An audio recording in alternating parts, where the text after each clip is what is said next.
منورہ کی طرف چلی۔ اونٹنی سوار کو جب پتا چلا کہ امام شہید ہو گئے اور ان کا لٹا ہوا قافلہ اور کٹے ہوئے سر ساتھ آ رہے، سوچو کیسی دقت، تصور میں لاؤ وہ حالات کہ امام حسین کا اور شہداء کا، حتیٰ کہ معصوم علی اصغر کا وہ ننھا سا چھوٹا سا کٹا ہوا سر جب لوگوں کے پاس ہوگا تو اس وقت دیکھنے والوں پر کیا کیفیت ہوگی، رقت کا عالم کیا ہوگا، حالات کیسے ہوں گے۔ لیکن شرط اور حالات اتنے تھے کہ وہ سروں کو اپنے سینے سے لگا کر سب تو لٹ گیا تھا، بس یہی ایک دولت تھی۔ وہ مدینہ منورہ کی طرف جا رہے تھے، اونٹنی سوار نے جب یہ منظر دیکھا، اس نے جا کر پورے مدینہ طیبہ میں اعلان کر دیا، لوگو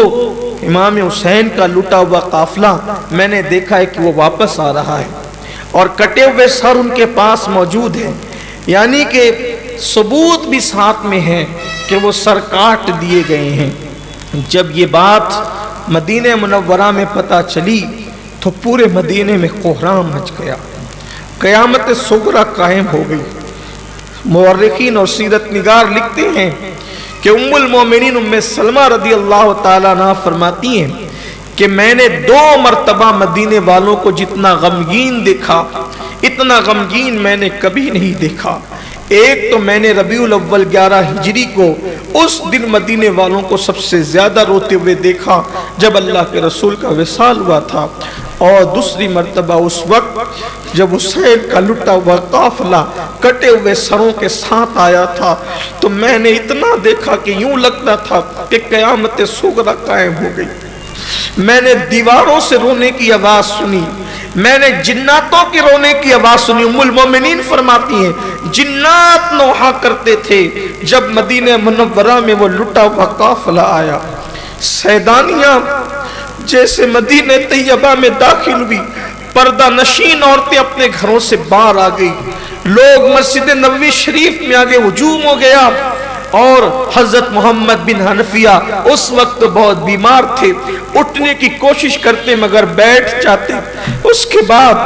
ام المومنین ام سلمہ جو گھر سے باہر نکلنے کو پسند نہیں کرتی تھی، اس قافلے کے استقبال کے لیے ام المومنین گھر سے باہر نکلی، اور نکلنے کے بعد حضرت محمد بن حنفیہ کی کیفیت، ام المومنین ام سلمہ کی کیفیت، ام سلمہ یوں بددعائیں کرتی تھی، اللہ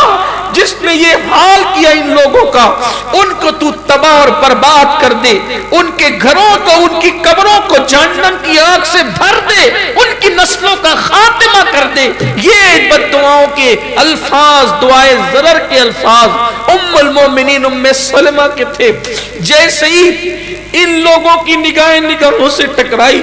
بی بی صغریٰ فاطمہ رضی اللہ تبارک و تعالیٰ عنہ و سلام اللہ علیہ جب پتا چلا کہ لٹا ہوا قافلہ آ رہا ہے، کلیجہ پکڑ لیا اور کہنے لگی میرے ساتھ تو وعدہ تھا کہ اچھی ہو جاؤ گی تو بھیج کر کے تمہیں بلوا لیں گے، بلوایا کیا خود چلے آئے، مگر ایسے آئے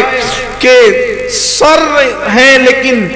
تن نہیں ہیں، تن کہیں اور چھوڑ گئے۔ بی بی صغریٰ کا رونا الگ تھا۔ یہ پورا قافلہ،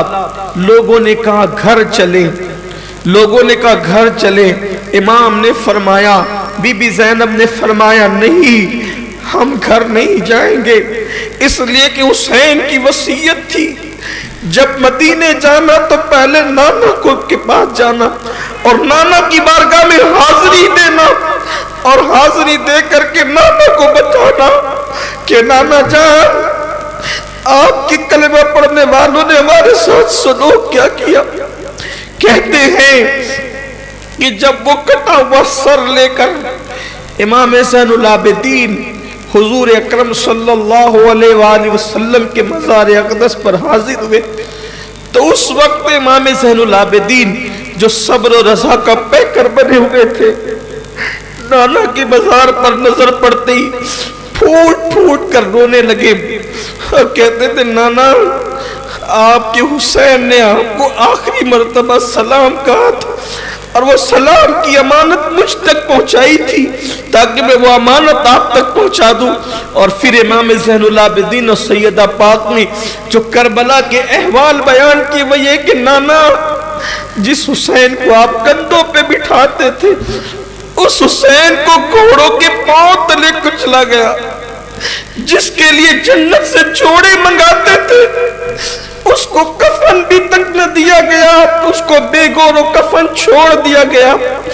اس کے بچوں کو ترسایا گیا پانی کے قطرے قطرے کے لیے، اس کی بیویوں کا سہاگ اجاڑا گیا، خاک میں ملایا گیا۔ جس وقت یہ باتیں وہ بیان کرتے تھے مدینے والوں کی آوازیں چیخیں بلند ہوتی جاتی تھی۔ مورخین لکھتے ہیں کہ بیان کیا گیا، سرکار کی بارگاہ میں عرضیاں پیش کی گئی، رونے والے روتے رہے، جناتوں کی رونے کی آوازیں آئی، دیواروں سے رونے کی آوازیں آئیں، فرشتوں کی ایسا لگتا ہے کہ چیخیں نکل گئی ہوگی، رونے والوں نے بہت رویا، ایسا لگتا تھا کہ مدینہ منورہ میں کہیں قیامت قائم نہ ہو جائے۔ بعض بزرگوں نے فرمایا کہ ان لوگوں کی یہ داستان غم سن کر